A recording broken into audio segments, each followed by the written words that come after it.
بل الله فاعبد وكن من الشاكرين وما قدروا الله حق قدره والأرض جميعا قبضته يوم القيامة والأرض جميعا قبضته يوم القيامة والسماوات مطويات بيمينه سبحانه وتعالى عما يشركون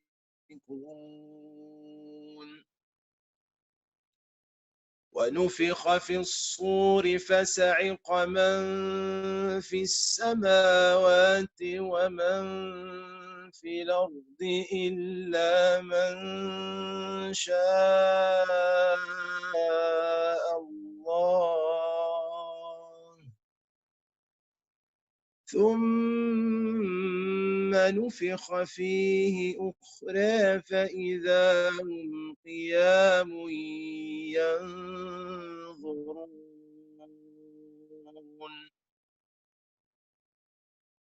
وأشرقت الأرض بنور ربها ووضع الكتاب وجيء بالنبيين والشهداء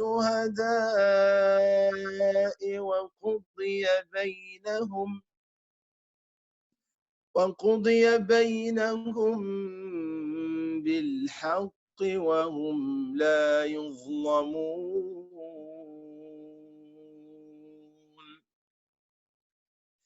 ووفيت كل نفس ما عملت وهو أعلم بما يفعلون وسيق الذين كفروا إلى جهنم زمرا حتى إذا جاءوها فتحت أبوابها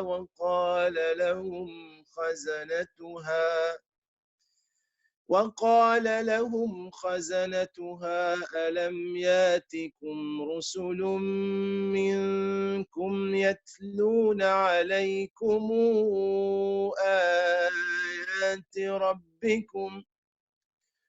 يتلون عليكم آيات ربكم وينذرونكم لقاء يومكم هذا قالوا بلى ولكن حقت كلمة العذاب على الكافرين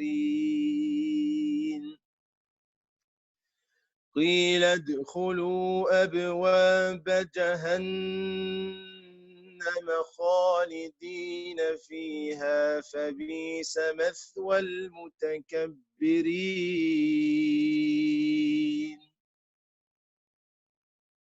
وسيق الذين اتقوا ربهم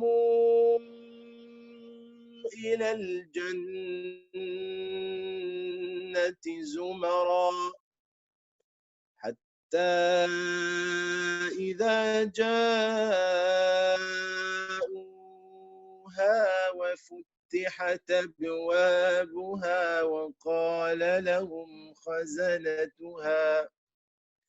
وقال لهم خزنتها سلام عليكم طبتم فادخلوها خالدين وقالوا الحمد لله الذي صدقنا وعده وأورثنا الأرض نتبوأ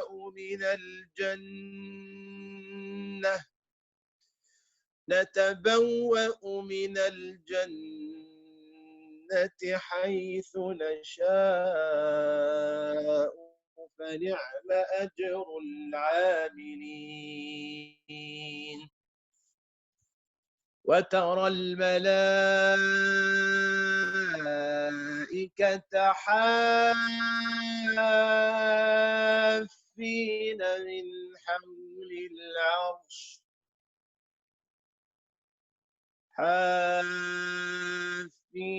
من حول العرش يسبحون بحمد ربهم وقضي بينهم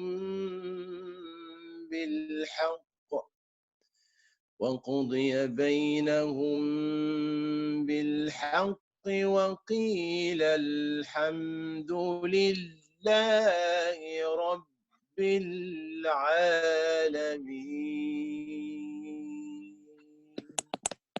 صدق الله العظيم. الله العظيم. الحمد لله نحمده سبحانه وتعالى ونستغفره ونتوب إليه ونعوذ بالله من شرور أنفسنا ومن سيئات أعمالنا من يهدي الله فلا مضل له ومن يضلل فلن تجد له وليا مرشدا. Mes chers frères et sœurs, assalamu alaikum wa rahmatullahi ta'ala wa barakatuh. Est-ce que vous m'entendez? Un petit commentaire.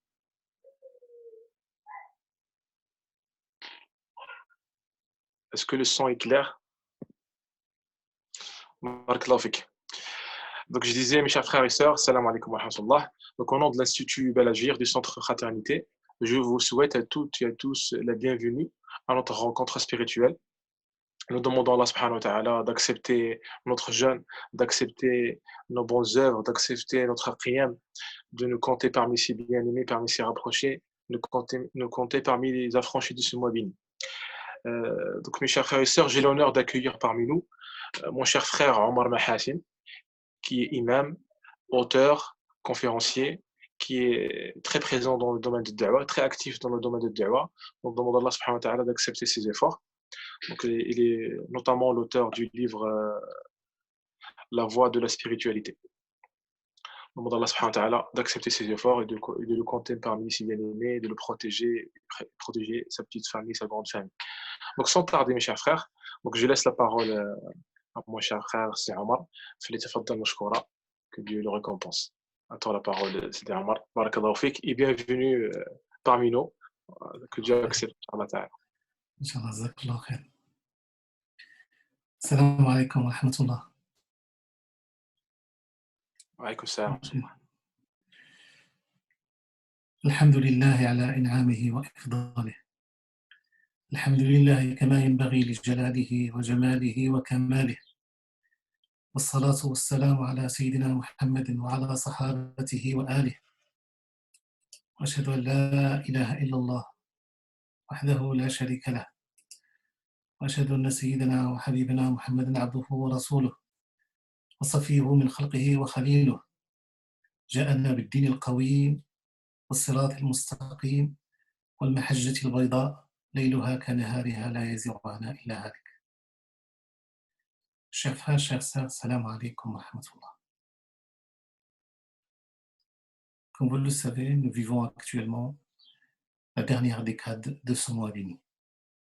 C'est une occasion privilégiée pour chacun et chacune d'entre nous afin de se consacrer entièrement à Dieu, afin d'exceller dans son adoration et de redoubler d'efforts à l'image de notre modèle par excellence, le messager sallallahu alayhi wa sallam, dans le hadith authentique chez l'imam Bukhari et Muslim sur Aïcha radhiyallahu anha. À l'arrivée de la dernière décade du mois de Ramadan, le messager sallallahu alayhi wa sallam veillait les nuits en prière, en adoration de Dieu, en présence d'Allah subhanahu wa ta'ala, et réveillait sa famille afin de tirer profit de ces instants précieux et intensifier les efforts. C'est une occasion qui est offerte à chacun et chacune d'entre nous afin de développer son intimité avec Dieu, afin de goûter la douceur de la foi et accéder à la proximité des cléments et compatissants. Ibn Rajab al-Hanbali, rahimahullah, disait que votre mois béni commence à diminuer et se rapproche très vite de la fin. Alors vous devez améliorer la qualité et la quantité de vos œuvres.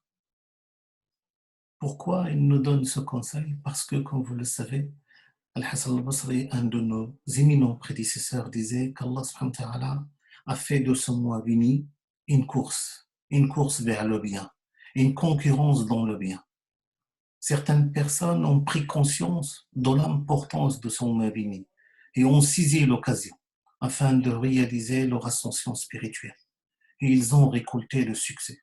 D'autres se sont laissés aller, ont été inattentifs, distraits vis-à-vis de ce bienfait qu'est le mois de Ramadan, ont été distraits vis-à-vis des faveurs et des grâces de ce mois béni, et ils ont récolté regret, déception, voire perdition. Il faut comprendre, mes chers frères et sœurs, que la retraite spirituelle, l'i'tikaf, cette sunna des messagers sallallahu alayhi wa sallam, est une rupture qui consiste à s'extirper à son environnement, s'immerger de vacarme, de tapage, de bavardage, d'éloignement, d'insouciance et de perturbation pour pouvoir se consacrer entièrement à l'adoration de Dieu. Il s'agit de se détacher, de détacher son cœur et son esprit, l'espace d'indécade, de toutes les préoccupations mondaines pour se recentrer sur Dieu et demeurer en permanence dans sa présence. Donc ça, c'est très important de prendre conscience de cela. Maintenant, mes chers frères et sœurs, le mois de Ramadan, on arrive vers la fin, vers la dernière ligne droite, et tous les fidèles soucieux de leur accomplissement moral et leur complétude spirituelle, on ressent un pincement au cœur. Un pincement au cœur à l'idée qu'un mois béni va les quitter, que les faveurs, que les grâces, que les bienfaits de ce mois béni vont être emportés. Le mois béni de Ramadan s'en va et emporte avec lui tous les flots d'amour et de paix intérieure. Pourquoi cela? Parce que vous avez pu le constater, vous avez pu le vivre durant ce mois béni.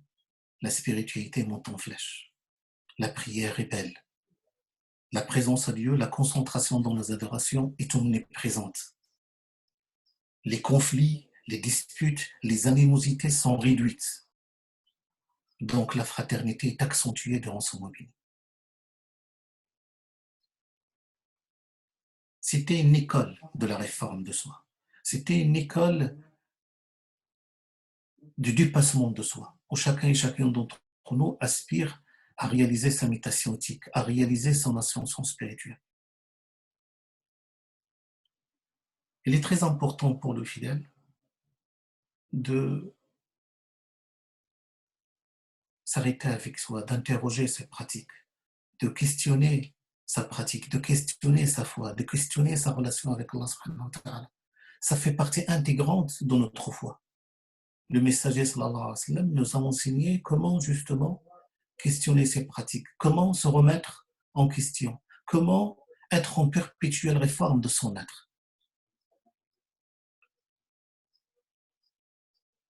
Cette dernière décade, les derniers jours qui restent de ce mois de Ramadan doivent nous amener justement à nous interroger. Est-ce que le fidèle a-t-il jeûné le mois de Ramadan comme il se doit? Est-ce que les efforts déployés pendant ce mois béni ont contribué à le rapprocher de son Seigneur? Son jeûne est-il agréé et accepté par Allah Azza wa Jalla?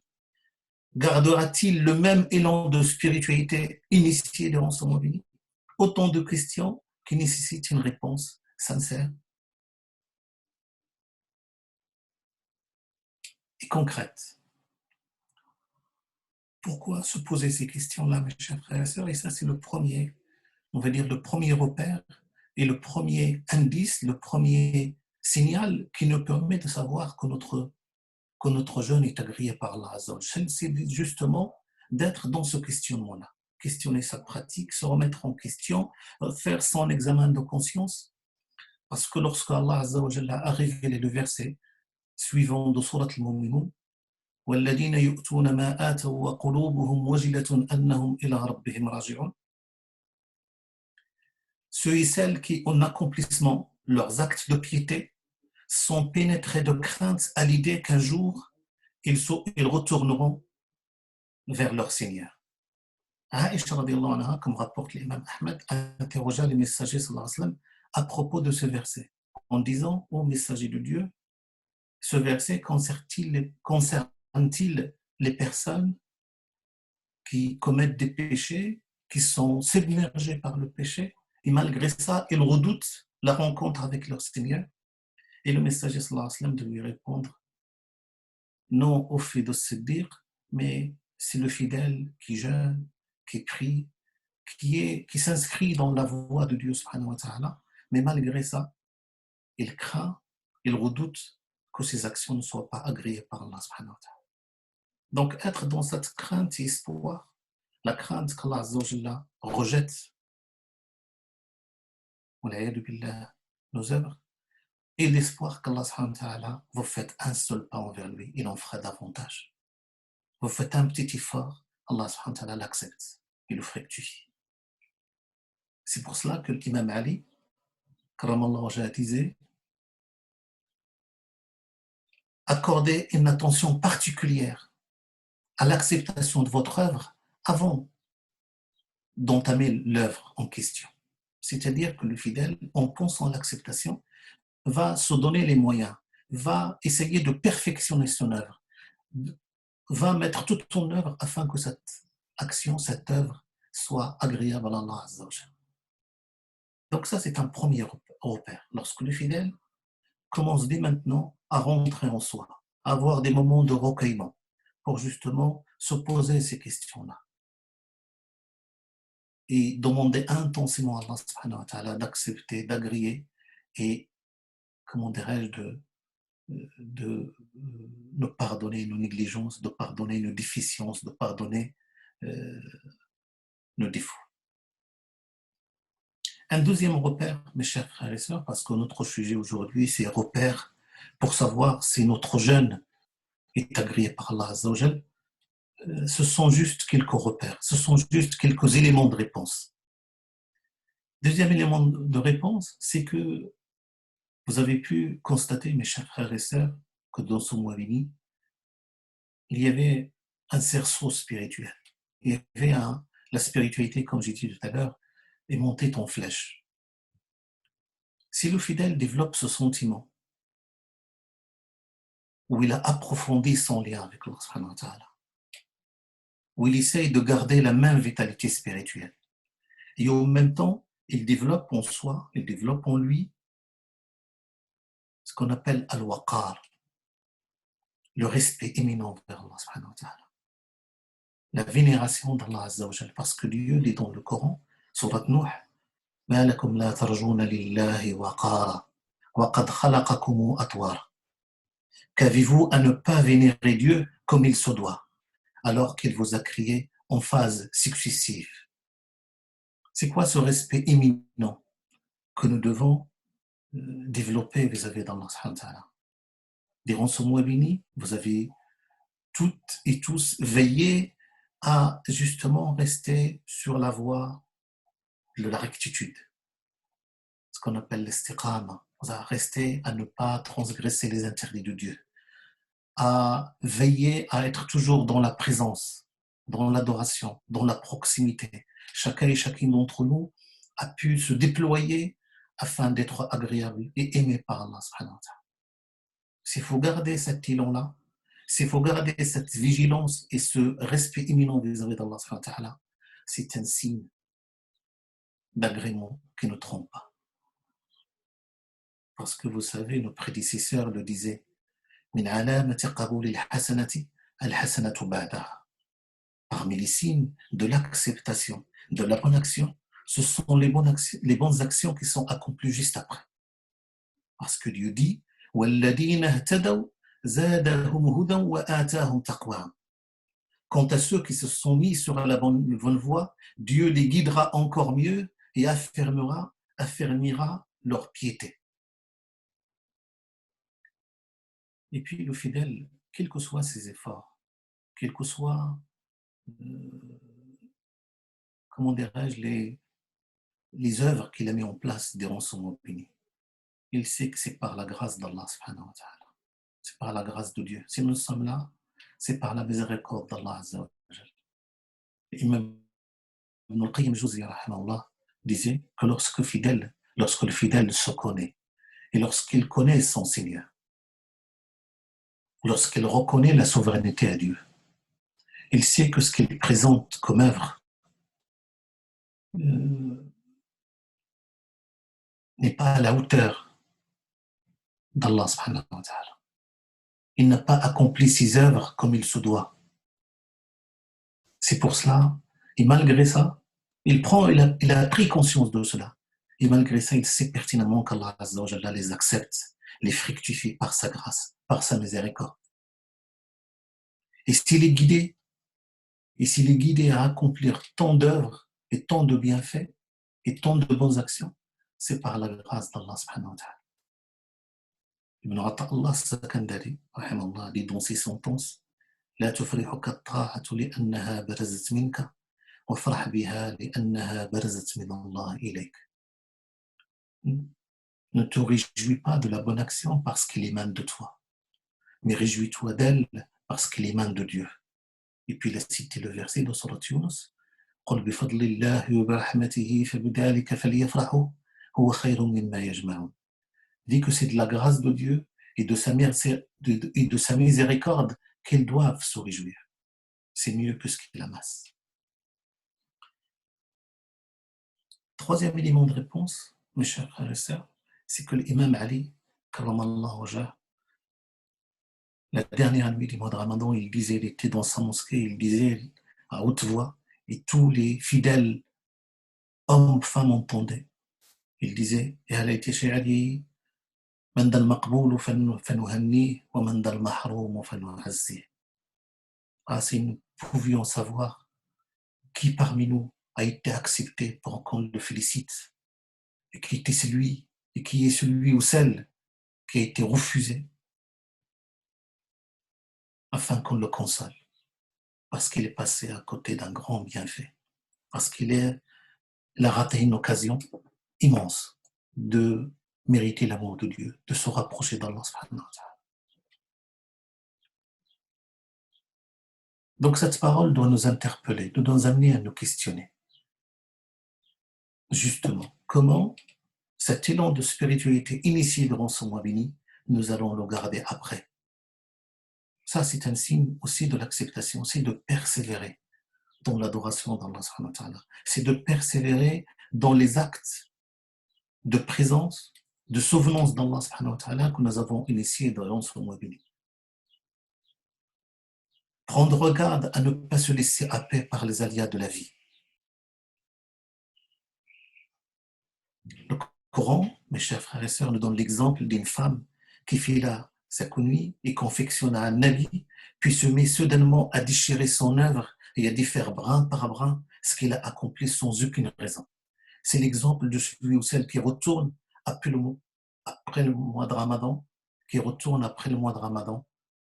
au péché, après avoir goûté la douceur de la foi. Dieu dit, Surat 47, verset 17, ne soyez pas comme celle qui a défait brin par brin sa nuit après l'avoir solidement filée. Donc, persévérer dans la voie de Dieu, rester dans cette voie de la rectitude est un signe de l'acceptation de l'agrément. C'est Allah Azza wa Jalla nous permet justement de garder cette rectitude, de garder cet éveil spirituel, même après le mois de Ramadan. C'est un signe sans aucun doute d'acceptation. Et puis, il faut savoir, mes chers frères et sœurs, que la persévérance dans les actes de piété, la persévérance dans l'adoration, c'est la voie pour accéder à l'amour de Dieu. L'amour de Dieu, comme vous le savez, se mérite par l'accomplissement des devoirs d'abord, et par l'accomplissement et par le déploiement des efforts pour la cause de Dieu par la suite. Dans le hadith authentique rapporté par l'imam Bukhari, hadith que vous connaissez sans aucun doute, l'imam Bukhari est le seul à rapporter ce hadith. Et que le Hafid al-Dhahabi disait, si ce n'était pas la probité de Bukhari, j'allais douter de l'authenticité de ce hadith. C'est un hadith qudsi rapporté par le Bukhari selon Anas, le messager sallallahu alayhi wa sallam attribue ces paroles à Dieu. Dieu dit: quiconque offense l'un de mes bien-aimés, je lui déclare la guerre. quiconque offense l'un de mes bien-aimés, je lui déclare la guerre. Puis le hadith nous parle des bien-aimés de Dieu. Mon adorateur, mon adoratrice, ne se rapprocher de moi d'une action plus agréable à moi que l'accomplissement des obligations que je lui ai assignées. Donc la meilleure œuvre pour se rapprocher de cet amour, les actes obligatoires d'abord. La priorité, c'est les actes obligatoires.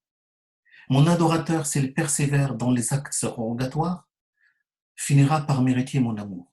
Quand je l'aurai aimé, je serai son oui avec laquelle il entend, sa puissance de vision avec laquelle il perçoit le monde, sa main avec laquelle il agit, son pied avec lequel il marche.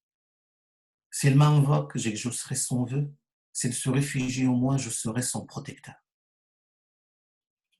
L'imam Ibn Kathir, rahimahullah, disait que le fait de persévérer dans les actes d'adoration, le fait de garder la même vitalité spirituelle, a un effet bénéfique dans cette vie et dans la vie future. Parce que Allah subhanahu wa ta'ala, par sa grâce, par sa miséricorde, a fait qu'une personne qui passe sa vie dans l'adoration, Allah subhanahu wa ta'ala, lorsqu'il le rappelle à lui, il le rappelle dans le même état. Et lorsqu'il le ressuscite le jour du jugement dernier, il le ressuscite dans le même état de présence et d'adoration. Et il a cité un hadith authentique rapporté par Imam Bukhari et Muslim, selon Abdullah ibn Abbas, qu'un homme effectua le pèlerinage avec le messager sallallahu alayhi wa sallam. Vous savez, le messager sallallahu alayhi wa sallam a effectué un seul pèlerinage, c'est le pèlerinage d'adieu. Cette personne a effectué le pèlerinage en compagnie des messagers sallallahu alayhi wa sallam. Et à un moment donné, sa monture a levé les pieds de devant. Donc, il en est tombé sur la tête et on est mort. Le messager sallallahu alayhi wa sallam leur a dit: effectuez sa toilette mortuaire avec de l'eau et des feuilles de gibier. Et ne le parfumez pas. Et le lancet va être les deux tissus de l'état de sacralisation. Vous savez, le fidèle, quand il entreprend le pèlerinage, la niya, l'ihram, c'est il met deux tissus, il se débarrasse de tout tissu cousu, et puis il met deux tissus, ce qu'on appelle deux izar, c'est pour rentrer justement en état de sacralisation. Et le message il a dit, son lancet va être justement ces deux tissus. Ne le parfumez pas et ne lui couvrez pas la tête, parce qu'il va être ressuscité le jour du jugement dernier, en train justement, dans le même état, en train de faire talbiya, en train de mentionner Dieu, en train de le glorifier et en train de chanter ses louanges. Donc ça, c'est très important. Quatrième élément de réponse, mes chers frères et sœurs, il faut prendre conscience de son rang auprès de Dieu subhanahu wa ta'ala. Ma'rifatu maqami inda Allah subhanahu wa ta'ala. Très important cette notion. Ibn Ata Allah Sakandari, rahmatullah alayhi, dans ses sentences, fil hikam, il dit: si tu veux connaître ton rang auprès de Dieu, vois la station où il te maintient.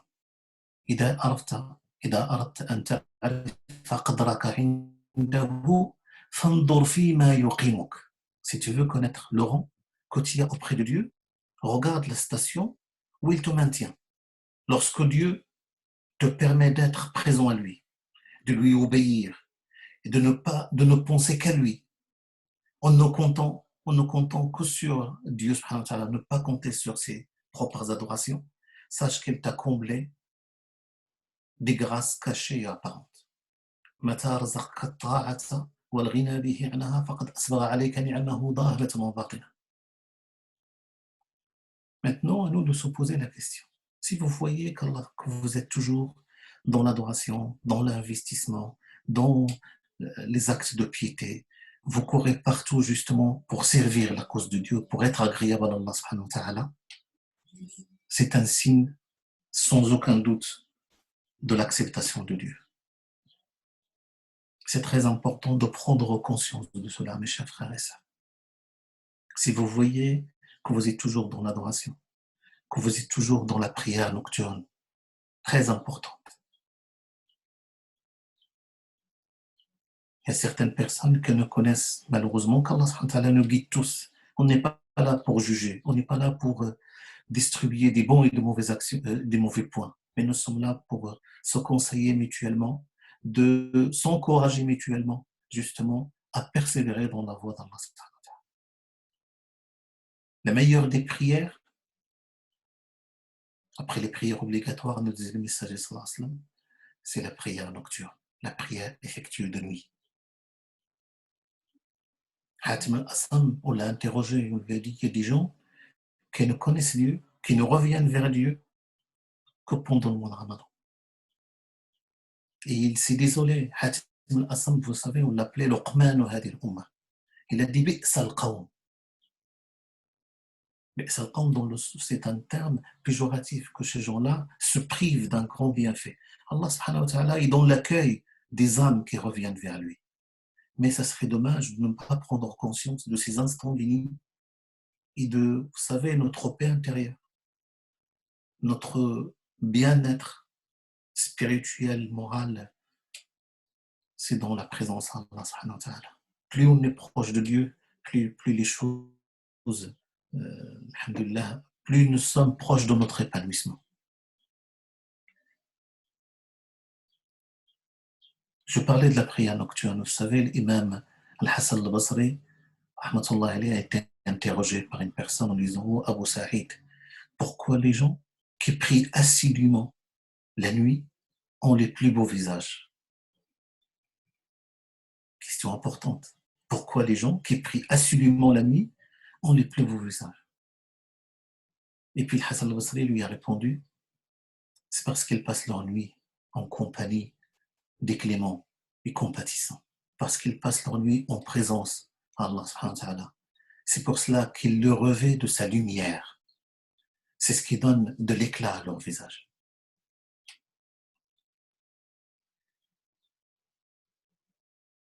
Autre élément de réponse, mes chers frères et sœurs, d'acceptation et d'agrément d'Allah subhanahu wa ta'ala de notre jeûne et de notre mois béni qu'Allah subhanahu wa ta'ala accepte, c'est l'intimité que chacun et chacune d'entre nous va développer avec le Coran.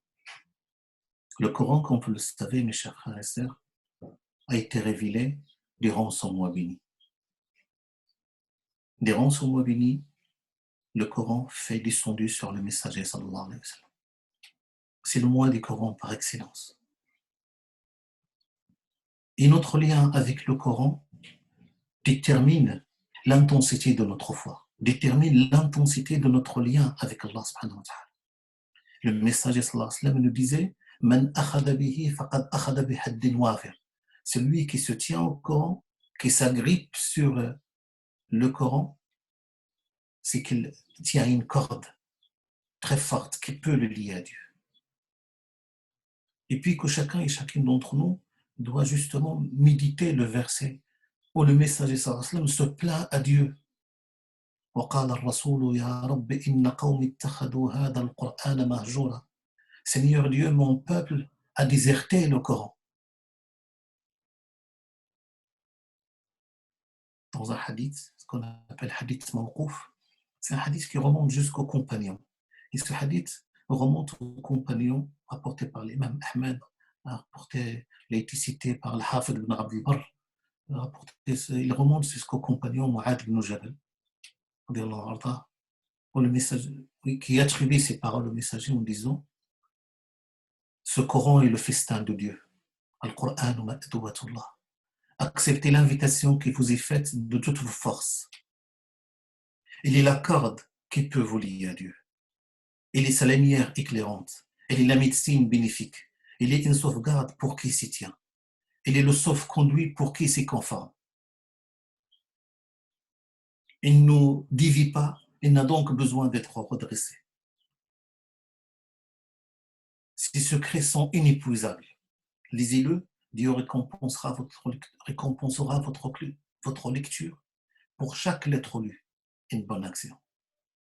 Je ne dis pas que le vocable alif, lam, mim est une lettre, mais alif est une lettre, donc une bonne action. Lam est une lettre et mim est une lettre.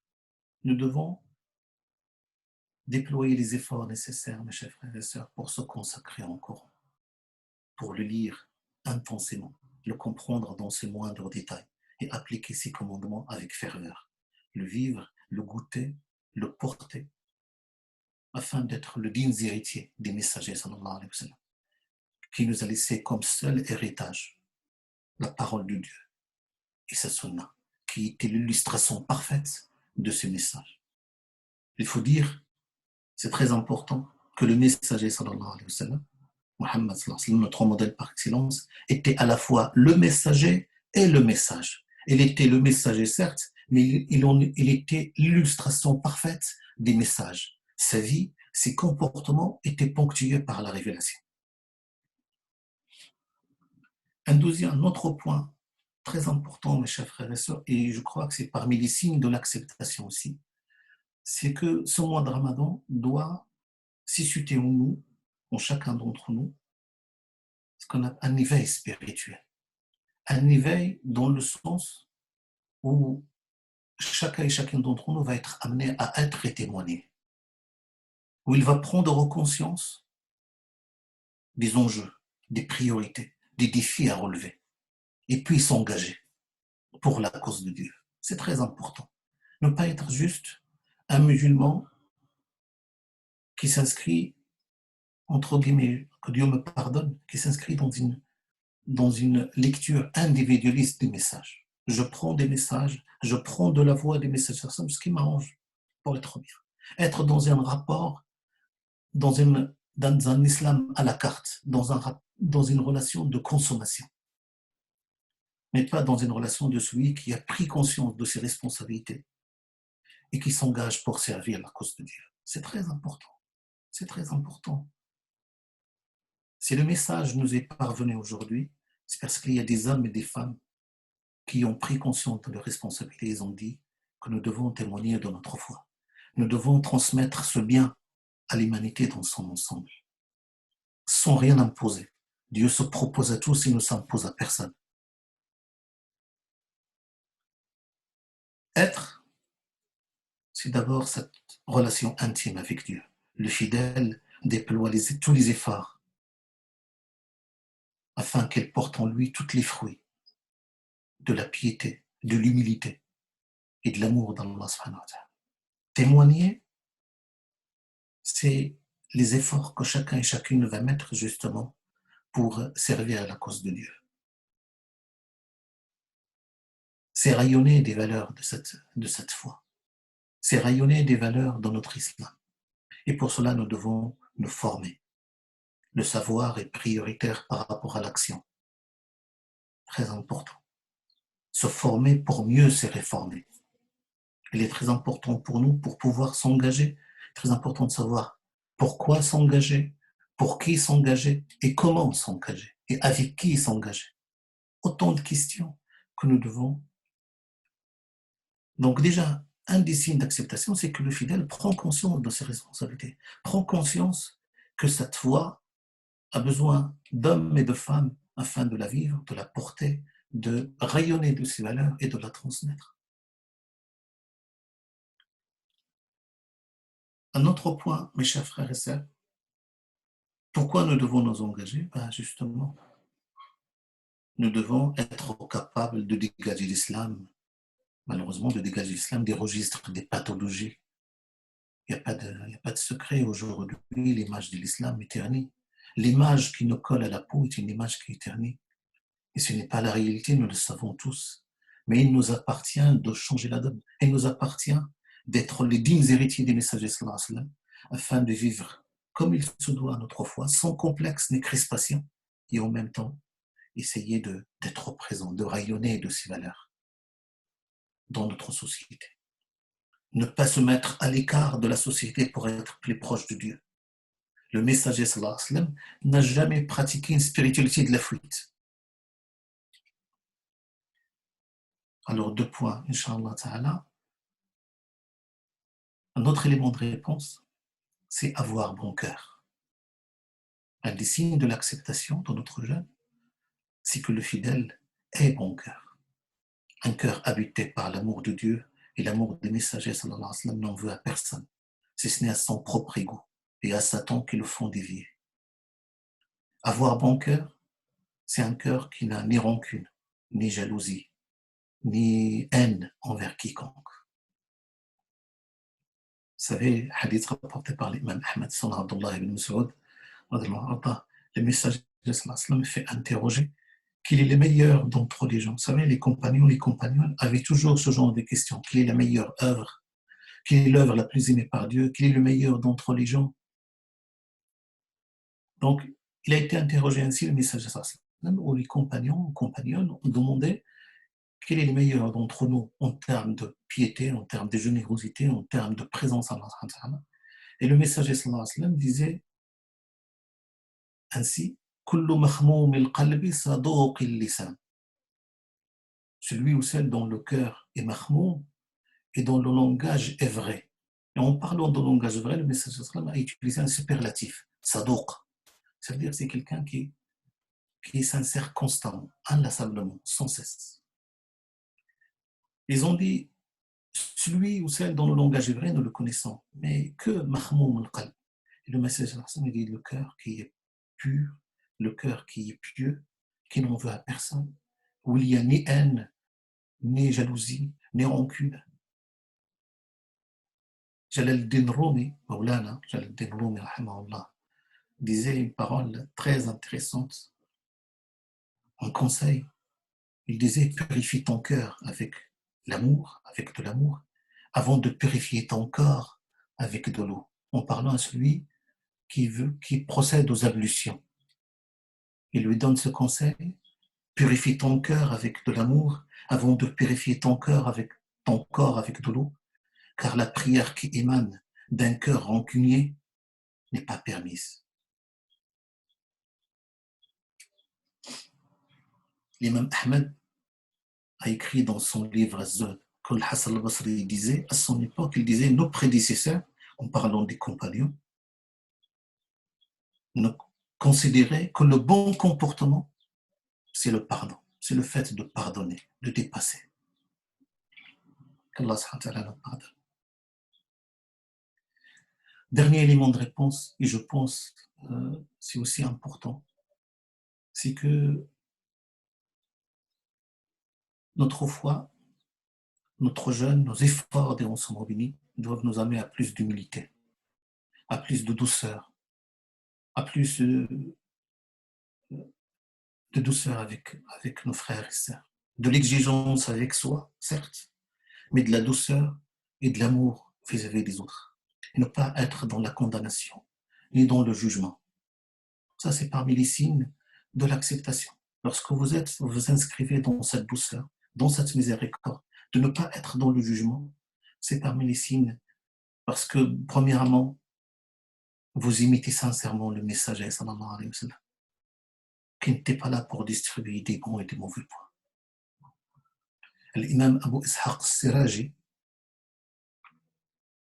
rahimahullah, disait: j'étais jeune, il était jeune, et une fois, il veillait avec son père. Il veillait le passé, faisait la prière nocturne, et autour d'eux, il y avait beaucoup de monde, beaucoup de gens, mais les gens dormaient. Et puis, Abu Ishaq Siraji, comme il est ton jeune, avec l'enthousiasme de la jeunesse, il disait: il n'y a pas une seule personne parmi tous ceux qui dorment, une seule personne qui se lève pour faire ne serait-ce qu'une paire de rak'a pour Dieu. Et puis son père lui dit: mon fils, il vaudrait mieux pour toi que tu dormes, parce que ce que tu viens de dire là, c'est grave. Ta foi, c'est ardente soit-elle, si enracinée soit-elle, ne te permet pas de commencer à juger ou de commencer à distribuer des bons et des mauvais points. Le propre de la foi, c'est de nous amener justement à l'humilité. C'est d'espérer que le bien dans lequel nous vivons, qu'il soit partagé par toutes et par tous, sans jugement aucun. Chacun a ses raisons. Et chacun, Allah subhanahu wa ta'ala lui permettra à sa hauteur, à son niveau, qu'est-ce qu'il pourra faire. Ta foi, c'est ardente soit-elle, ne te permet pas de faire cela. Ne te permet pas ni de juger, ni de condamner, parce que Allah subhanahu wa ta'ala est miséricordieux. Vous faites un seul pas et l'on fait davantage. Et c'est pour cela que Ibn Allah Sakandari, rahimahullah, disait un péché qui suscite humilité, regret, repentir, et d'union est plus agréable à Dieu et meilleur auprès de Dieu qu'une vénération, qu'une dévotion, qu'une adoration qui suscite de la suffisance et de l'orgueil. Il faut savoir, mes chers frères et sœurs, Inch'Allah, nous avons parlé de cette persévérance et je clôture par ce hadith des messagers sallallahu alayhi wa sallam. Veillez, Inch'Allah, à ne pas être souillés par les péchés. Nous sommes des humains, certes. Nous sommes sujets à de l'oubli, nous sommes sujets à de la négligence, nous sommes sujets à des manquements. Mais le plus important, c'est de prendre conscience de cela et rectifier le tir et se repentir. Allah, comme j'ai dit tout à l'heure, est dans l'accueil des repentirs de ses fidèles, des retours vers lui de ses fidèles. Les âmes qui retournent vers lui, Allah n'en rejette aucune, quels que soient ses méfaits. Mais nous, autant que fidèles, nous avons cette responsabilité de prendre conscience, ne pas négliger les petits péchés. C'est très important. Si on commet un péché juste après, il faut rectifier le tir, le faire suivre d'une bonne action afin de l'effacer. Mais éviter surtout ce qu'on appelle de noubul khalawat. Les péchés lorsque nous sommes seuls, personne ne nous voit, à part Dieu, et malgré ça, on transgresse. Devant les gens, peut-être, on va avoir un paraître qui est impeccable. On va avoir un comportement irréprochable. Mais dès qu'on est seul vis-à-vis de Dieu, on se laisse aller. Ça, c'est dangereux. Hadith authentique, rapporté par Abu Daoud, son nom Tawban, authentifié par l'Albani. Le messager sallallahu alayhi wa sallam disait: je connais certainement des gens de ma communauté qui vont venir le jour du jugement dernier avec des hasanats qui peuvent égaler dans leur quantité les montagnes de Tiham, des montagnes de bonnes actions. Mais Dieu ne va en retenir aucune. فَيَجْعَلُهَا اللَّهُ هَبَاءً مَنْثُورًا. فَيَجْعَلُهَا اللَّهُ هَبَاءً مَنْثُورًا.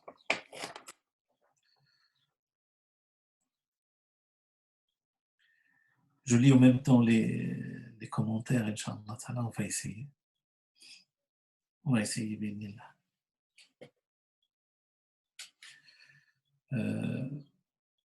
Je disais que dans ce hadith, le message ça me dit: je connais certainement des gens de ma communauté qui vont venir le jour du jugement dernier avec des hasanats, avec des bonnes actions qui égalent dans leur quantité les montagnes de Tiham, des montagnes de bonnes actions, et que Dieu ne va en retenir aucune de ces bonnes actions. Alors nous, on arrête le hadith là et on se pose des questions. De quoi s'agit-il? Est-ce que ces personnes n'étaient pas sincères, ne serait-ce qu'une seule fois? Est-ce que le problème est un problème de ikhlas, de sincérité, de présence, de dévouement à Allah Azza wa Jal? Pourtant, Allah subhanahu wa ta'ala, vous faites un seul pas et l'on fait davantage. Vous faites un petit effort et l'on fait davantage. Comment ça se fait? Et puis le messager sallam de lui répondre, d'ajouter, il nous dit: ce sont vos frères et vos sœurs, ce sont des vôtres. Ce ne sont pas des gens qui viennent d'une autre planète. Ce sont les vôtres. Et qui profitent de la nuit comme vous en profitiez. Ou aussi, ils passent la nuit, veillent la nuit en présence à Dieu. Mais, lorsqu'ils sont seuls face aux interdits de Dieu, ils les transgressent. Qu'Allah subhanahu wa ta'ala nous préserve. Alors, quelques conseils simples. Ne pas oublier certaines choses. 2 ou 3 choses, ne pas oublier. Ne pas oublier d'être bon, de promouvoir le bien, de faire le bien là où il est, là où vous êtes, dès que l'occasion se présente, saisissez-la. C'est très important. Savoir s'entourer de compétences. Et en compétence morale, parce que la compétence morale, malheureusement, fait défaut chez nous plus que la compétence technique. Donc, savoir s'entourer des pieux, s'entourer des meilleurs moralement et spirituellement, c'est très important. messager sallallahu alayhi wa sallam nous a donné ce conseil, hadith rapporté par Tirmidhi, Abu Daoud, selon Abu Huraira. Chacun et chacune d'entre vous a la même intensité de foi que son ami le plus intime. Choisissez donc vos amis avec soi. Donc, aspirer à être bon et promouvoir le bien, être bon et promouvoir le bien, savoir s'entourer. Troisième chose, c'est l'effort dans la pratique. On n'a rien sans rien. Il faut de l'effort. Mais attention, quand je dis effort, à votre niveau, chacun selon ses capacités. Ne vous mettez pas en danger. Il ne s'agit pas de culpabiliser. Il y a certaines personnes, malheureusement, pas seulement nous, même à l'époque des messagers sallallahu, je vous donnerai quelques exemples. Parfois, l'humain est ainsi. Parfois, quand on voit les pieux, quand on voit les compagnons, les compagnonnes, leur degré de piété, parfois on culpabilise. Et on se met en danger. Il ne s'agit pas de faire ces façons, il s'agit d'appréhender sa foi dans la douceur. Allah subhanahu wa ta'ala sait ce que nous anime. Si l'intensité de votre intention est très forte, Allah azza wa jalla vous permet d'y arriver. Si vous avez une haute visée, Allah subhanahu wa ta'ala va vous ouvrir les portes, va vous permettre d'accéder à ces rangs-là. Alors, quelques exemples. Par exemple, à l'époque des messagers sallallahu alayhi wa sallam, le messager sallallahu alayhi wa sallam a vu que les compagnons, lorsqu'ils faisaient d'ailleurs le qiyam dans Ramadan, au début, beaucoup de compagnons venaient justement pour faire comme le messager sallallahu alayhi wa sallam. Et le messager sallallahu alayhi wa sallam a arrêté de justement que les compagnons viennent, il le faisait chez lui. Et puis il leur a dit, accomplissez les œuvres que vous pouvez supporter. Ne vous mettez pas en danger. Dieu ne s'en lasse pas jusqu'à ce que vous soyez lassés. Et la meilleure œuvre auprès de Dieu, l'œuvre la plus aimée par Dieu, est celle qui est accomplie de manière régulière, si petite soit-elle. Donc ça c'est très important, c'est s'inscrire dans la durée. Zaynab, une fois le messager sallallahu alayhi wa sallam, en rentrant à la mosquée, il a trouvé deux bouts de ficelle, deux câbles qui tenaient sur les poutres. Il a dit, c'est quoi ça? À quoi ça sert? Et puis ils ont dit, c'est Zaynab, qui dans sa prière, lorsqu'il prie, lorsqu'il fait sa prière nocturne, pour ne pas, quand il est fatigué, pour rester éveillé, il se tient avec ses cordes. Et le messager sallallahu alayhi wa sallam, il leur a ordonné de les enlever. Il leur a dit, ne vous mettez pas en danger. لِيَقُمْ أَحَدَكُمْ نَشَاطَهُ. Ça veut dire prier, accomplissez la prière nocturne quand vous êtes prédisposé à le faire, quand vous avez la force pour le faire et la capacité de le faire. Deuxième exemple, hadith chez l'imam Bukhari ou Muslim, c'est le compagnon Abdullah ibn Amr ibn al-As qui a fait cet engagement, qui a pris cet engagement. Il a dit, par Dieu, tant que je vivrai, je jeûne le jour et je veille la nuit. Le messager sallallahu alayhi wa sallam a écrit de cet engagement-là, il lui a dit, ne le fais pas. Tu ne pourras pas supporter, tu ne pourras pas le faire. Là, tu es jeune, mais en avançant dans l'âge, ça va être difficile de tenir cet engagement. Mais par contre, tu peux jeûner 3 jours de chaque mois, tu peux prier une partie de la nuit et dormir une autre, jeûner 3 jours par mois, ce qu'on appelle les jours blancs, le 13, le 14 et le 15, c'est comme si tu as jeûné tout le mois. Parce que la bonne action, on vous dit en islam. Et si tu fais ça tous les mois, c'est comme si tu as jeûné toute la vie. Il a dit au messager, je suis capable de faire mieux que ça. Et le messager sallallahu alayhi wa sallam lui a dit, alors, jeûne un jour sur 3. Il a dit non, je peux faire plus que ça. Et le messager lui a dit, alors, jeûne un jour sur 2. Et c'est le jeûne des prophètes de Dieu, Daoud. Et c'est la meilleure façon de jeûner. Dans la narration de Muslim, il dit c'est le jeûne le plus juste. Il a dit au messager, je peux faire mieux que ça. Et le messager lui a dit, il n'y a pas mieux que ça. Et il raconte, le compagnon dit, j'aurais dû accepter les conseils des messagers lorsqu'il a avancé dans le chemin. Il a dit, je me suis mis en difficulté. Et les choses ont été plus dures avec moi. J'ai rivalisé de force avec la foi et ça a été difficile de garder le cap et de relever le défi. Donc ça, c'est très important. Autre chose, mes chers frères et sœurs, c'est que n'oublie pas l'amour. C'est une des meilleures adorations d'Allah subhanahu wa ta'ala. Aimer uniquement pour l'amour de Dieu.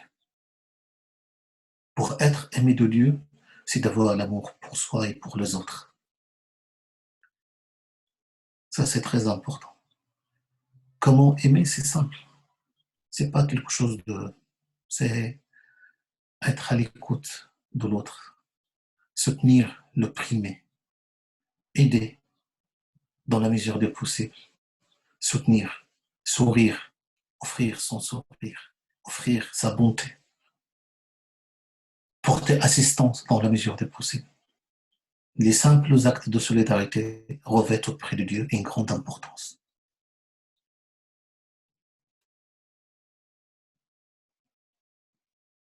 Et puis éviter certaines choses, éviter la haine, la jalousie, les rancunes, éviter les compagnies néfastes qui peuvent vous tirer vers le bas. Choisissez plutôt des compagnies qui vous tirent vers le haut. Je m'arrête là, Inch'Allah Ta'ala, et peut-être dans les échanges, les choses vont s'éclaircir davantage. Jazakumullah khairan. Ahsanallahu alaykum wa jazakumullah khairan. Barakallah fik, c'était Omar pour ces paroles lumineuses, que Dieu te récompense et te préserve, Inch'Allah Ta'ala. Donc mes chers frères et sœurs, place à l'échange. Donc je ne sais pas si tu as lu sur Omar le commentaire de la sœur Khadija. Je pense que tu as donné une réponse. La sœur elle disait Salam alaikum, pourriez-vous nous donner des conseils pour continuer à vivre cette grande spiritualité que nous ressentons en ce moment après le Ramadan? Comment éviter de retourner aux mauvaises habitudes, garder cette régularité malgré les nombreuses responsabilités professionnelles, familiales que nous avons, malgré la société dans laquelle nous vivons, qui ne fait que peu de place à Dieu et au souci de la vie dernière. En tout cas, barakallahu fik pour cette très belle intervention, d'une grande profondeur et d'une grande douceur à la fois. Inch'Allah ta'ala. Ala kulli hal, en tant que musulmans, aspirant à un meilleur être moral et spirituel, nous avons besoin de renouveler nos intentions. Nous avons besoin de purifier nos cœurs. Ça, c'est très important. De purifier nos cœurs afin de vraiment goûter la douceur de la foi et afin de cheminer vers Dieu comme il se doit. Quelques éléments de réponse qui peuvent nous aider. Le mois de Ramadan, il a cette particularité qu'il y a une émulation, alhamdoulilah, de groupe, une volonté renouvelée d'aspirer à être meilleur moralement et spirituellement, meilleur devant Dieu, humble devant les êtres humains. Pour garder ce cap-là spirituel, pour garder la même vitalité, c'est vrai que nous serons amenés à happer dans une société où il n'y a pas de place justement pour Dieu, une société qui est hostile à ce qui relève de la foi. Ça, c'est une l'épreuve des fidèles, justement, pour garder ce cap-là après le mois de Ramadan. Premièrement, c'est comme j'ai dit tout à l'heure, il y a un travail à faire sur soi, à trouver cette centralité sur Dieu. Il faut que Dieu soit au centre soit notre centre de gravité, si je puis m'exprimer ainsi. C'est très important de trouver cette centralité. Aujourd'hui, la centralité n'est pas Dieu. Il faut dire les choses comme ils sont. Même chez les musulmans, la centralité n'est pas Allah subhanahu wa ta'ala. Il y a d'autres centralités. Il faut vraiment, au fond de nous, dans le cœur, il n'y a que Dieu. Ça, c'est la première des choses. Comment trouver cette centralité? Il n'y a pas de secret. Il faut être en compagnie de ceux qui ont un cœur. À ceux qui ont vraiment déployé les efforts nécessaires pour purifier, pour préparer ce cœur afin qu'il aille à la rencontre de Dieu. Il y a une image plus parlante. Il faut préparer la terre pour qu'elle reçoive la semence. Il faut, vous savez, avant de semer, vous devez d'abord enlever les mauvaises herbes. Et Allah subhanahu wa ta'ala sait combien nous avons, chacun et chacune en nous, combien de mauvais comportements, de mauvais penchants que nous devons enlever, que nous devons déraciner. Donc, préparer la terre pour qu'ils reçoivent la semence. Être en compagnie de ceux qui ont vraiment ce cœur présent à Dieu, subhanahu wa ta'ala. Khadr al-Jilani, rahimahullah, dans son recueil Al-Fath al-Rabbani, parle de ça. Il dit Ishab arbab al-qulub hatta yasiraka qalb. Côtoyer les personnes qui ont un cœur présent, un cœur rempli de présence à Allah subhanahu wa ta'ala et de piété, afin que soi-même, afin qu'on nous s'opère cet éveil spirituel et cet éveil du cœur. Donc vraiment trouver cette centralité sur Dieu. Deuxième chose, c'est qu'il ne faut pas rester seul. Voilà, tout seul, on ne peut pas y arriver. Il faut vraiment être en compagnie avec des personnes avec les bonnes volontés qui veulent cheminer, qui veulent s'épauler. L'adage en français, il dit on devient courageux en compagnie des braves. Pas la même chose. En compagnie des pieux, en compagnie des personnes sincères qui veulent cheminer vers Dieu, qui veulent servir à la cause de Dieu, on pourra trouver Inch'Allah, notre salut. Autre chose, c'est on n'a rien sans rien. Parfois, on peut être bien entouré, être dans une compagnie, être dans une ambiance qui nous tire vers le haut, mais malheureusement, sans effort de notre part, sans, comment dirais-je, déployer les efforts nécessaires, ça sera difficile. Parce que, comme vous le savez, il y a le hadith chez l'imam Muslim, hadith authentique, selon le compagnon Rabi'a ibn Ka'b al-Aslami. Rabi'a ibn Ka'b al-Aslami était parmi les gens de Sofa. Parmi les gens de Sofa, c'est un endroit qui était à Médine, où les gens qui étaient dans le besoin venaient à cet endroit et que le messager sallallahu alayhi wa sallam entretenait et partageait avec eux. Il disait, je dormais sur le même toit que le messager sallallahu alayhi wa sallam, qui est le toit de la mosquée, et chaque matin, je partais chercher de l'eau pour que le messager puisse effectuer ses ablutions. L'eau, ce n'était pas la porte à côté, ça veut dire qu'il fallait partir loin pour amener l'eau.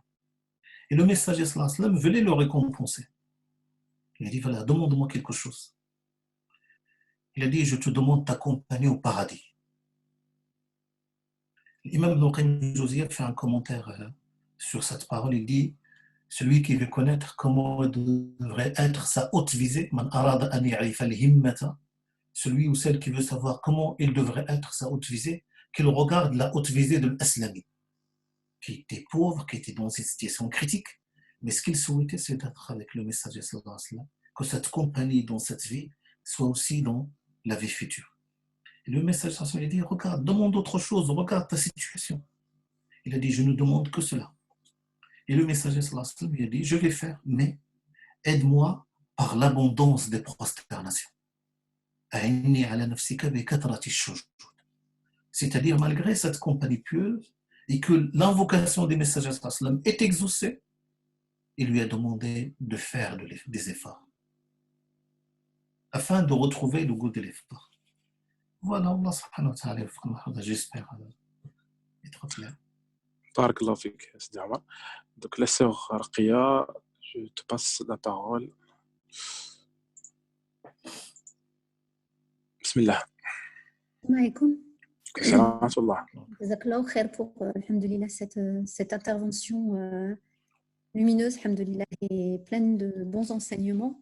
Ma réflexion, en fait, c'est subhanallah, quand on arrive dans les 10 derniers jours du mois du Ramadan, comme vous l'aviez stipulé en début, on est en fait sur un moment où le prophète, à l'image du prophète, on essaye vraiment de faire un maximum, donc d'être dans l'intensification des actes cultuels notamment, subhanallah. Et en fait, ça me fait un peu penser à l'image d'une montagne qu'on est en train de grimper. Et au final, effectivement, pendant ces derniers jours, on a une pente qui est qui est assez importante. Et le but, c'est vraiment de faire des grands efforts pour pouvoir arriver et monter cette pente-là et arriver au sommet. Et ma réflexion, c'est, subhanallah, quand on arrive effectivement, je vois par exemple qu'il y a des personnes qui vont en profiter pour poser des jours de congé, pour pouvoir vraiment être disponible et être vraiment dans l'intensification des actes, notamment par rapport à la retraite spirituelle. Et subhanallah, alors l'image un peu, c'est quand on est en haut d'une montagne, comment faire pour que subhanallah, quand ça s'arrête, la chute, elle ne soit pas terrible. Parce qu'effectivement, on va passer vraiment dans une intensification des actes, dans une ferveur assez particulière. Et par exemple, ceux qui vont reprendre le travail après s'être mis en arrêt, ou quand ce mois il va nous quitter, de ne pas en fait se retrouver à se dire hop, c'est terminé, et puis passer du 100% à une.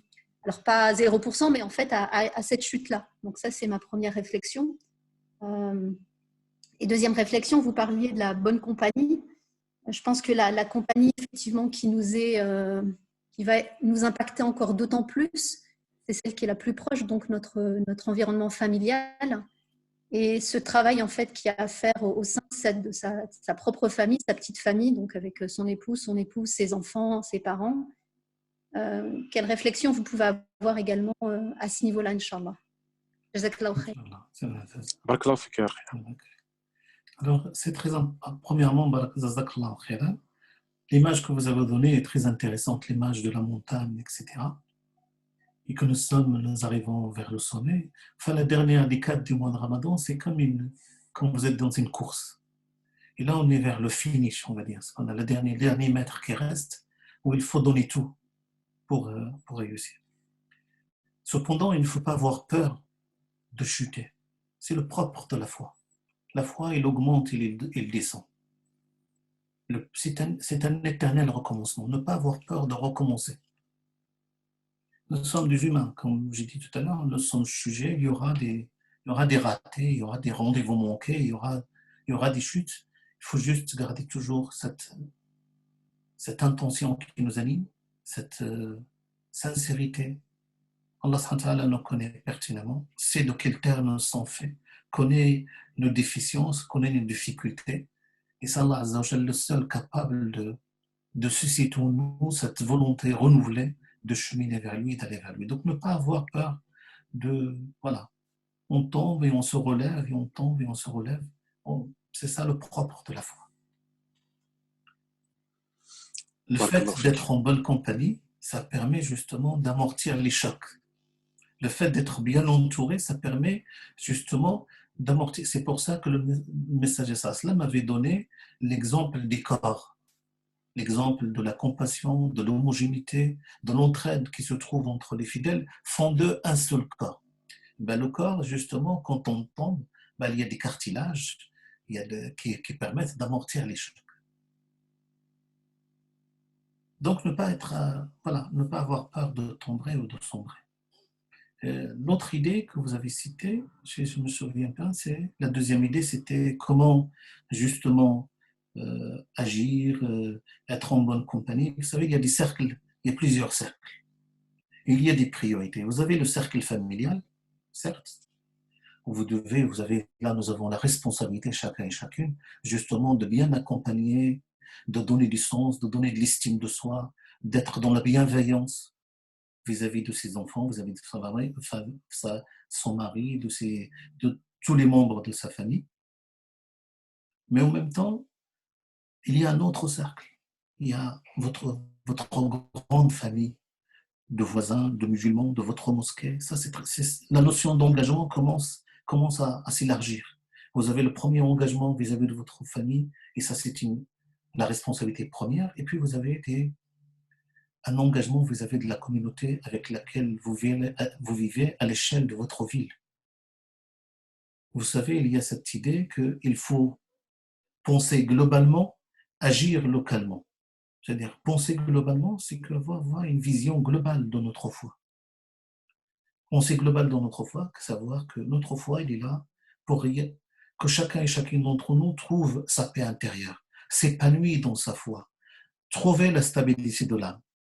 Et en même temps, ça c'est la vision globale. Pour trouver cette paix intérieure et cet épanouissement dans votre foi, la foi, il est, à chaque fois qu'il est cité dans le Coran, juste après, il est rappelé l'obligation d'agir. Ceux qui portent une foi et qui font œuvre bonne. الذين آمنوا وعملوا الصالحات. Et cette œuvre bonne, ce n'est pas juste une œuvre individuelle, c'est une œuvre collective aussi. C'est une œuvre qui profite à la communauté, qui profite à l'humanité dans son ensemble. Et c'est pour cela que localement, vous devez trouver, alhamdoulilah, avec les frères et les sœurs, quelle action nous pouvons-nous mener pour améliorer le quotidien, pour soutenir ceux qui sont dans le besoin, pour apporter justement de la joie à l'orphelin, pour donner de l'estime de soi à nos enfants, pour donner des repères à nos frères et sœurs dans un monde qui est en perte de repères. C'est très important d'avoir cette action-là. Barakallah fik, c'est Omar. Une question par rapport à cette notion de compagnie, de bonne compagnie. Salam alaikum. Quand la mauvaise compagnie est proche, enfants, mari, parents, quand vous vivez avec des personnes qui vous tirent vers le bas ou bien qui vous rappellent toujours vos défauts, alors que vous essayez de vous approcher de Dieu, comment faire quand la patience est mise à dure épreuve? Oui, c'est vrai, c'est une épreuve, c'est votre épreuve. C'est votre épreuve, malheureusement. On ne peut pas, voilà, vous ne pouvez pas, comment dirais-je, voilà, c'est votre mari, ce sont vos parents, ce sont vos proches. Et justement, vous avez la double, comment dirais-je, la double épreuve, c'est que non seulement vous devez être bon et avoir ce bon comportement vis-à-vis de vos proches, et en même temps, vous devez supporter voilà, la mauvaise compagnie ou bien les réflexions parfois qui peuvent être négatives, qui ne sont pas dans la bienveillance. Ça, malheureusement, beaucoup de frères et sœurs se trouvent dans cette situation-là. Maintenant, à vous de trouver un équilibre, de trouver, Inch'Allah, voilà, vous devez supporter cette épreuve-là, vous devez faire avec jusqu'à ce qu'Allah trouve une solution. En même temps, vous devez vous trouver votre équilibre, ça veut dire trouver une compagnie à côté qui peut vous apporter, qui vous permet justement de sortir la tête de l'eau. Voilà. Trouver des frères et sœurs, ne serait-ce que pour échanger, ne serait-ce que pour s'épauler, ne serait-ce que pour voilà, se recommander mutuellement les bonnes actions ou les engagements, des petits engagements à réaliser. Barakallah fik, c'est Omar. Je passe la parole à C. Amin.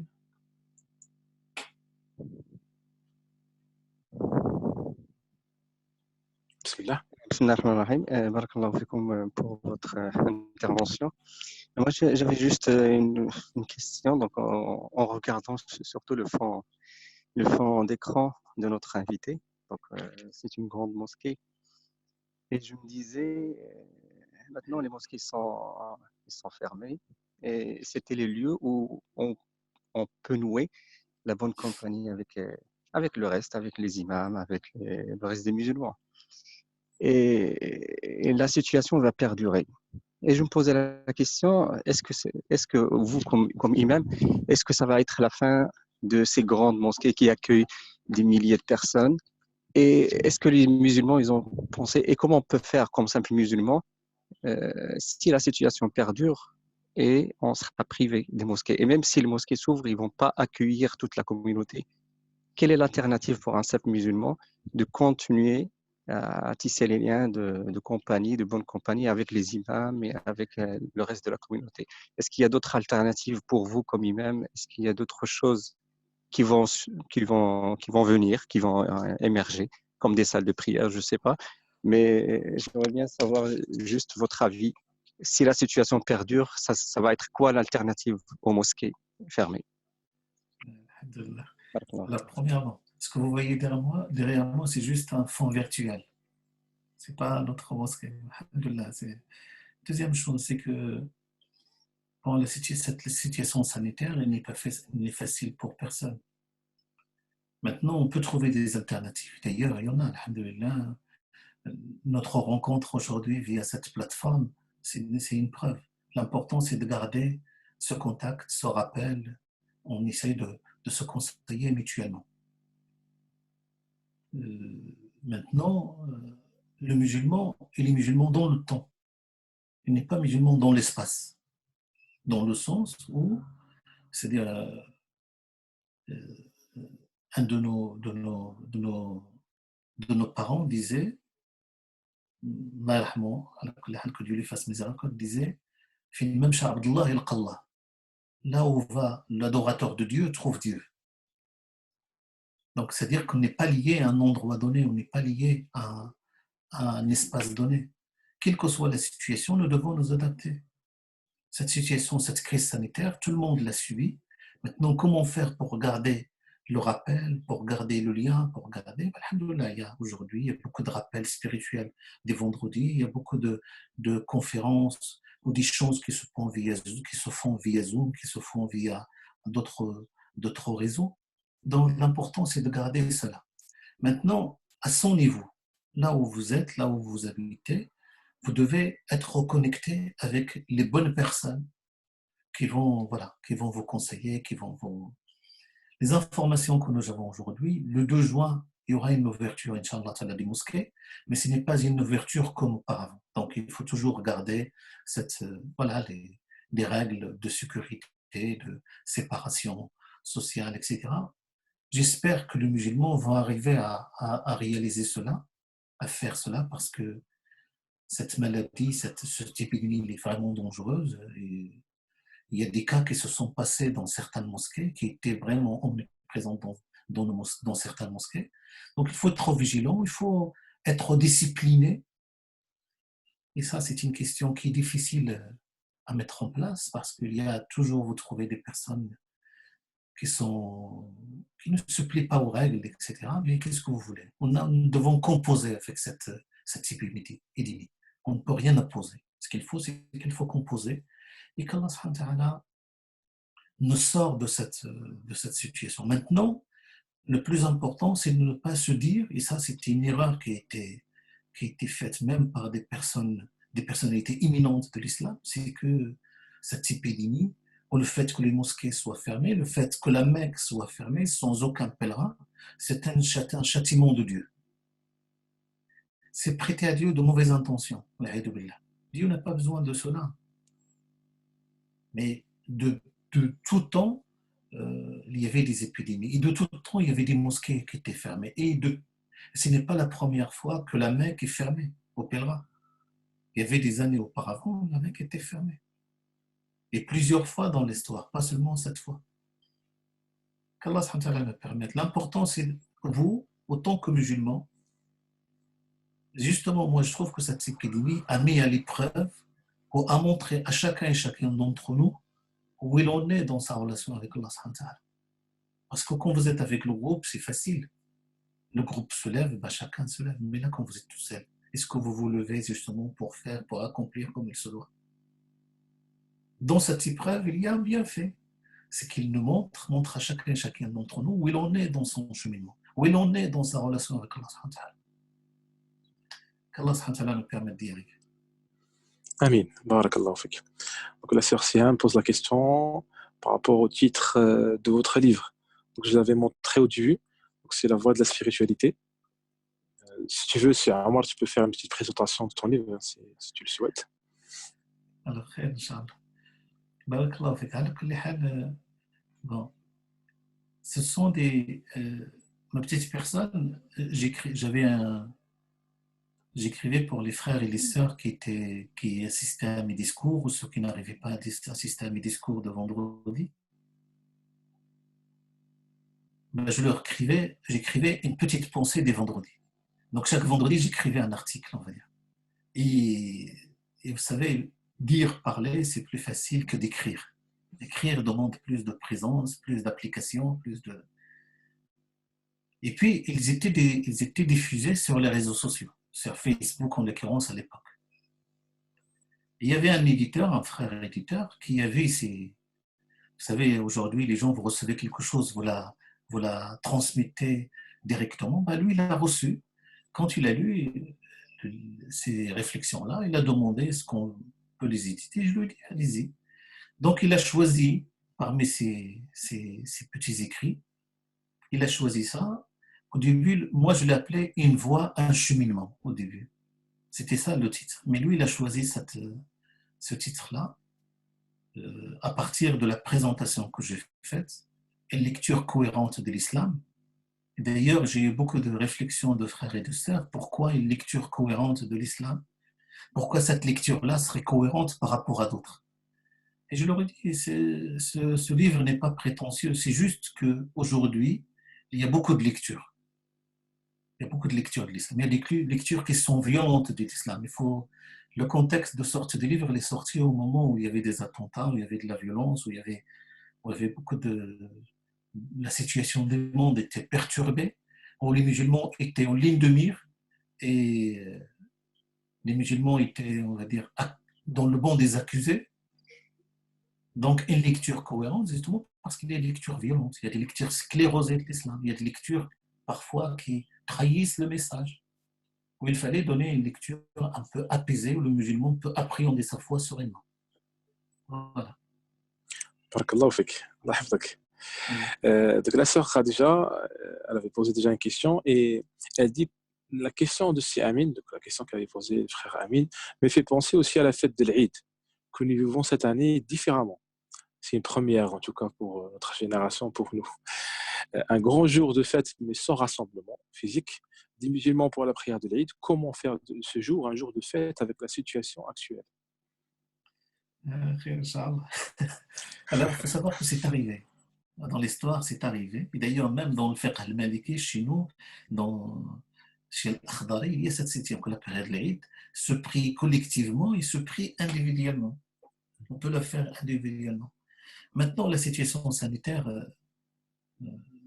nous impose cette situation-là. Et chacun, dans son entourage, avec sa famille, essaye de faire la prière de l'Eid au moins avec les membres de sa famille. Il n'y a pas de khutbah, bien sûr, mais il fait la prière de l'Eid comme il fait. Et, alhamdoulilah, les sœurs ne manquent pas d'ingéniosité justement pour rendre cette fête pour les enfants, pour les faire ressentir ce moment important qui est la fête de l'Eid, Inch'Allah. Maintenant, la situation nous impose à faire cela.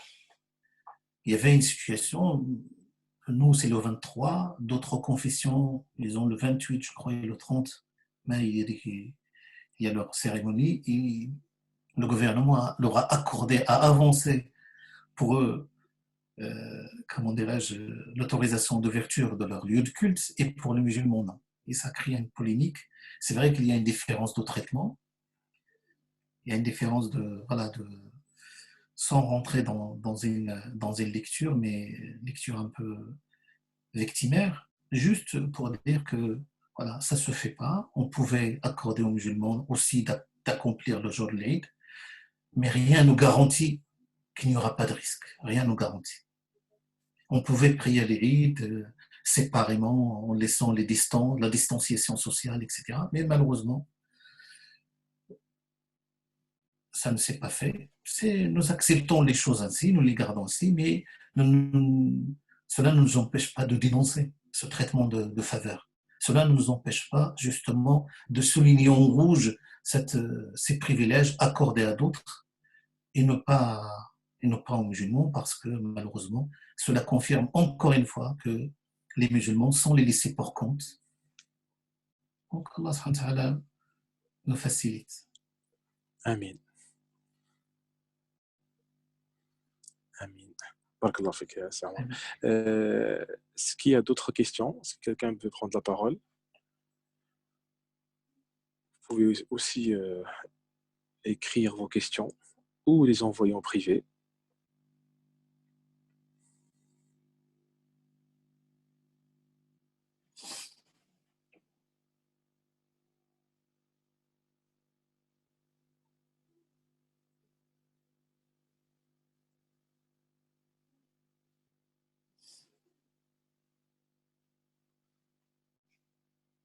Alors juste une chose, parce que j'ai peut-être tout à l'heure, j'avais fait un discours là-dessus, que beaucoup de savants, bon, certains savants, C'était une lecture de l'islam, qui ont dit au début de cette épidémie comme quoi c'était un châtiment, il faut qu'on revienne à Dieu, il faut qu'on... Depuis l'ère du temps, depuis la naissance de l'humanité, il y avait toujours des épidémies. Et lui, il me présentait ça comme quoi la mosquée est fermée, sans pèlerin, ça y est, c'est la catastrophe, c'est la fin du monde, Et malheureusement, beaucoup de musulmans et de musulmanes sont dans cette lecture. Et c'est une lecture un peu, malheureusement, une lecture qui n'est pas la lecture des messagers sallallahu alayhi wa sallam, ce n'est pas une lecture prophétique. Il faut savoir qu'il y avait des épidémies. Et juste 1937, il y avait une grande épidémie en Arabie et que la Mecque a été fermée. Le pèlerinage a été interdit. Il n'y a pas eu de pèlerinage. Il faut savoir que les Karamites, lorsqu'ils ont envahi la Mecque, où ils ont volé la pierre noire, 10 années, le pèlerinage était interdit. Il n'y avait pas de pèlerinage. Juste proche de nous, 1979, en plein pèlerinage, il y avait une attaque armée. Il y avait une attaque armée par un Saoudien, par un cheikh saoudien avec ses élèves. Ils ont attaqué la Mecque et en plein pèlerinage. Pourtant, le pèlerinage n'est qu'une période. Si on sort de la période, et la Mecque a été fermée 2 semaines en pleine période de pèlerinage. Donc, il faut voir les choses. Voilà. Les épidémies ont toujours touché l'humanité. Maintenant, cela doit nous amener tous et toutes à réfléchir. C'est une épreuve pour chacun et chacun d'entre nous. Cela nous permettra de nous réconcilier avec nous-mêmes, de nous réconcilier avec Dieu, de nous réconcilier avec notre famille, avec nos proches. Et cela permet à beaucoup d'entre nous, justement, de faire attention à certaines choses auxquelles ils ne faisaient pas attention. Ça permet de renouer les liens avec ses enfants. Et ça permet justement de donner des repères, parce qu'avant, nous n'avions pas le temps de donner, enfin, pour certains ou certaines, le temps de donner des repères, parce que la nature a horreur des vides. Vous ne donnez pas de repères à votre fils, la rue s'en chargera, le collège s'en chargera. Voilà. Barakallahu fik. C'est sur ces paroles lumineuses, Inch'Allah, on va clôturer notre rencontre. On te remercie chaleureusement, c'est Omar, d'avoir répondu à notre invitation, que tu t'es récompense. Barakallahu fik. Allah hafzak. Je remercie les participants aussi d'avoir répondu à notre invitation. Que Dieu les protège et les préserve. Donc je vais te demander, Inch'Allah Ta'ala, c'était Omar de clôturer. Il y a un frère dans les commentaires, il a demandé du dua pour ses parents qui sont tous les deux malades. Donc si tu peux l'intégrer dans le dua, Allah yazak khair. Barakallahu fikum, Allah yahfazkum. Barakallahu fik si Omar. À toi la parole, Inch'Allah. Allah yahfazkum. Allah yastami' alayhi min ash-shaytan ar-rajim. Bismillahir rahmanir rahim.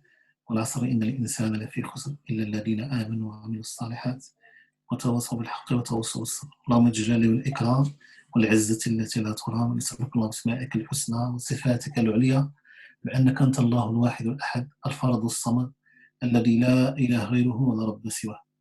اللهم صل على سيدنا محمد في الأولين وصل على سيدنا محمد في الآخرين وصل على سيدنا محمد في الملأ الأعلى إلى يوم الدين. اللهم تقبل منا فإنك السميع العليم وتب علينا فإنك أنت التواب الرحيم. اللهم تقبل منا صيامنا وتقبل منا قيامنا.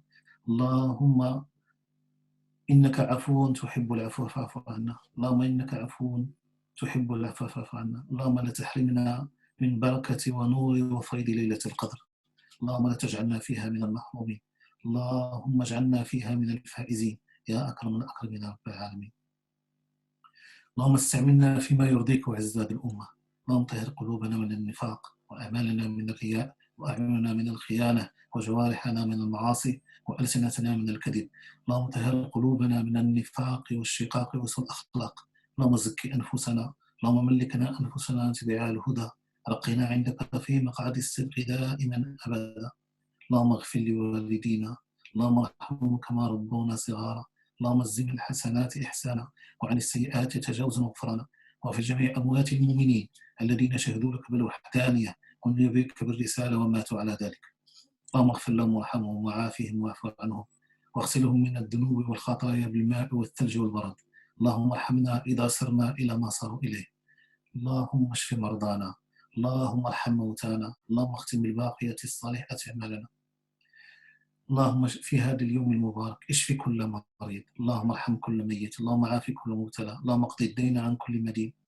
هذا الأخ الذي سأل الدعاء هو اللهم اشفيهما، اللهم أذهب الباس رب الناس، اشفي أنت الشافي لا شفاء إلا شفاءك، شفاء لا يغادر سقما. اللهم اشفيهم من كل الأسقام، اللهم اشفيهم من كل الأمراض يا أرحم الراحمين يا رب العالمين. وصل اللهم وسلم وبارك على حبيبنا محمد. سبحانك اللهم وبحمدك أشهد أن لا إله أنت أشهد أن لا إله إلا أنت حملت سوء أنت المصنف فيه فاغفر لنا فإنه لا يغفر الذنوب إلا أنت. سبحان ربك رب العزة عما يصفون وصلى الله وسلم والحمد لله رب العالمين. الحمد لله رب العالمين. بارك الله فيك. Le prochain rendez-vous, Inch'Allah Ta'ala, demain après la prière de Dor, avec le cours de l'imam Zuhir Salmi, l'imam de la mosquée de fraternité, Inch'Allah. بارك الله فيك سيدي عمر. السلام عليكم ورحمة الله تعالى وبركاته. بارك الله فيك ويجزيكم بخير. الجزاء. بارك الله فيك.